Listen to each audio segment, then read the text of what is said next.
और उस फंड की ने एक कंपनी बनाई जो अडानी की कंपनियों में इन्वेस्ट कर रही है, और उस फंड ने एक कंपनी बनाई जिसको डिफेंस के ठेके मिल रहे हैं, मिनिस्ट्री ऑफ डिफेंस के, स्ट्रेटेजिक इंपॉर्टेंस के।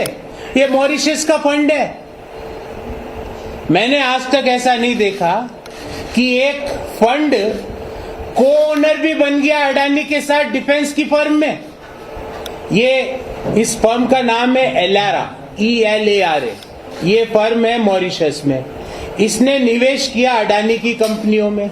अडानी ग्रुप में निवेश करके एक कंपनी बनाई जिसका नाम है alpha design tech private limited, जिसमें अडानी भी निवेश कर रहा है और ये फंड भी निवेश कर रहा है, और ये alpha design tech private limited defence के ठेके ले रहा है।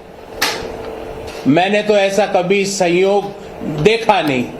और जैसे ही हम सवाल पूछते हैं कि भाई निवेशकों के पैसे कहां गए LIC और SBI में, हम सवाल पूछते हैं कि अडानी FPO लाता है हिंडनबर्ग रिपोर्ट के बाद, उसके बावजूद LIC उसमें पैसा लगाने को तैयार हो जाती है।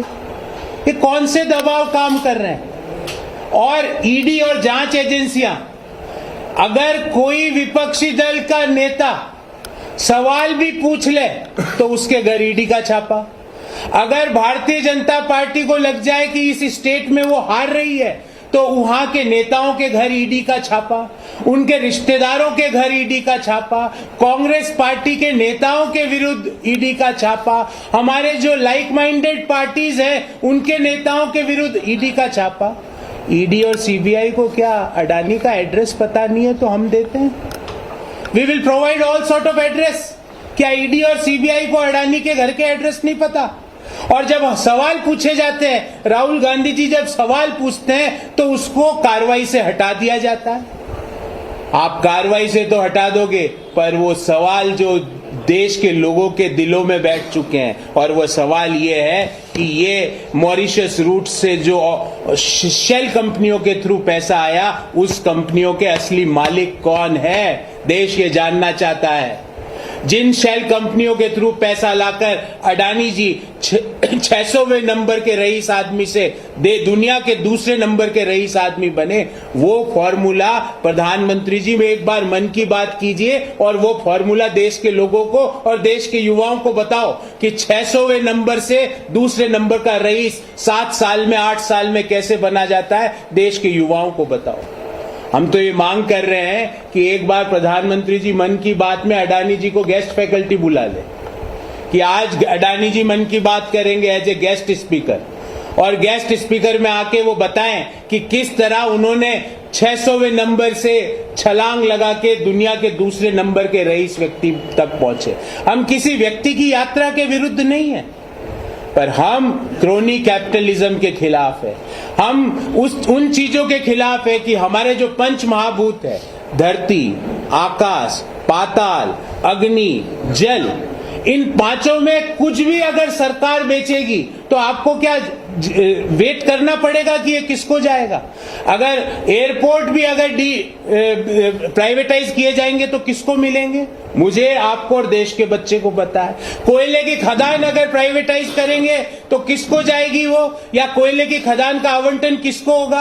आपको, मुझे, देश के हर व्यक्ति को पता है। बंदरगाह अगर दिए जाएंगे, सरकारी बंदरगाह, तो वो किसको जाएंगे? आपको, मुझे और देश के हर व्यक्ति को पता है। तो देश के पंच महाभूतों पर अडानी का अधिकार नहीं हो सकता। We can't give all our resources to a single entity। हम किसी व्यक्ति के खिलाफ नहीं है, हम कॉर्पोरेट्स के डेवलपमेंट के खिलाफ नहीं है, पर हम मोनोपोलिस के खिलाफ है। अगर आप, जैसे शिपिंग मूवमेंट है, आप शिपिंग मूवमेंट या देश में लॉजिस्टिक मूवमेंट पूरा एक प्राइवेट एंटिटी को दे दोगे तो वो अपनी प्राइसेस को डिक्टेट करने लगेंगे, वहां पे मोनोपोलिस का स्थापना हो जाएगी। तो साथियों, ये 101 जो नुस्खे मोदी जी ने निकाले हैं और रोज वो उसको यूज करते हैं, कभी कहते हैं कि हम आज बहस नहीं होने देंगे, माफी मांगो, आज हम ये नहीं करने देंगे क्योंकि आपने ये कर दिया। सिंपल सी बात बताइए कि CBI और ED अभी तक अडानी मामले की जांच का संज्ञान क्यों नहीं ले रही है?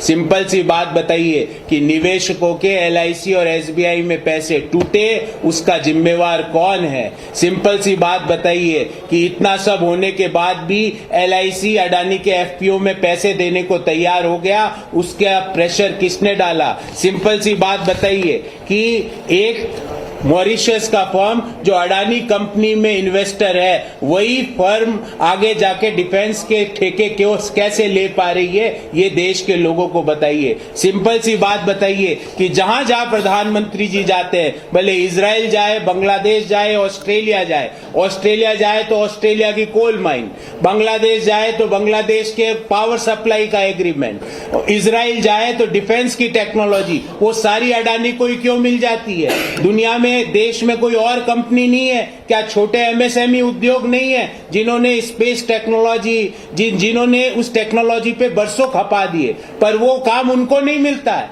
वो काम मिलता है सिर्फ देश की एक फर्म को। इसलिए हम सवाल पूछना चाहते हैं कि आप भले कितना भी बचाने की कोशिश कर लो, रोज जो नए नए खुलासे हो रहे हैं, और ये खुलासा जो आज का खुलासा जो मैं लेकर आया हूं कि अडानी फर्म का इन्वेस्टर आज उस इन्वेस्टर को ओनर बन गया डिफेंस फर्म में, और वो डिफेंस फर्म को भारत सरकार से ठेके मिल रहे हैं। इन सवालों का जवाब देश की सरकार को देना पड़ेगा। साथियों, मैं आपके सवाल लूंगा, पर सबसे पहले आप कोशिश कीजिए कि हम विषय से संबंधित ही सवाल पूछें। उसके अलावा जो सवाल होंगे, हमारे साथ झारखंड प्रदेश अध्यक्ष राजेश ठाकुर जी है, वो उसका उत्तर देंगे, और कोई बड़ा इश्यू होगा तो उसके लिए हम स्पेसिफिक प्रेस वार्ता करके आने वाले समय में उत्तर देंगे। नमस्कार, मैं हूं मानक गुप्ता। अगर आपको हमारा ये वीडियो पसंद आया हो तो इसे लाइक और शेयर जरूर करें, और हाँ, हमें सब्सक्राइब और फॉलो करना ना भूलें ताकि आप देश और दुनिया की कोई खबर मिस ना करें। तो जुड़े रहिए हमारे साथ और देखते रहिए News 24।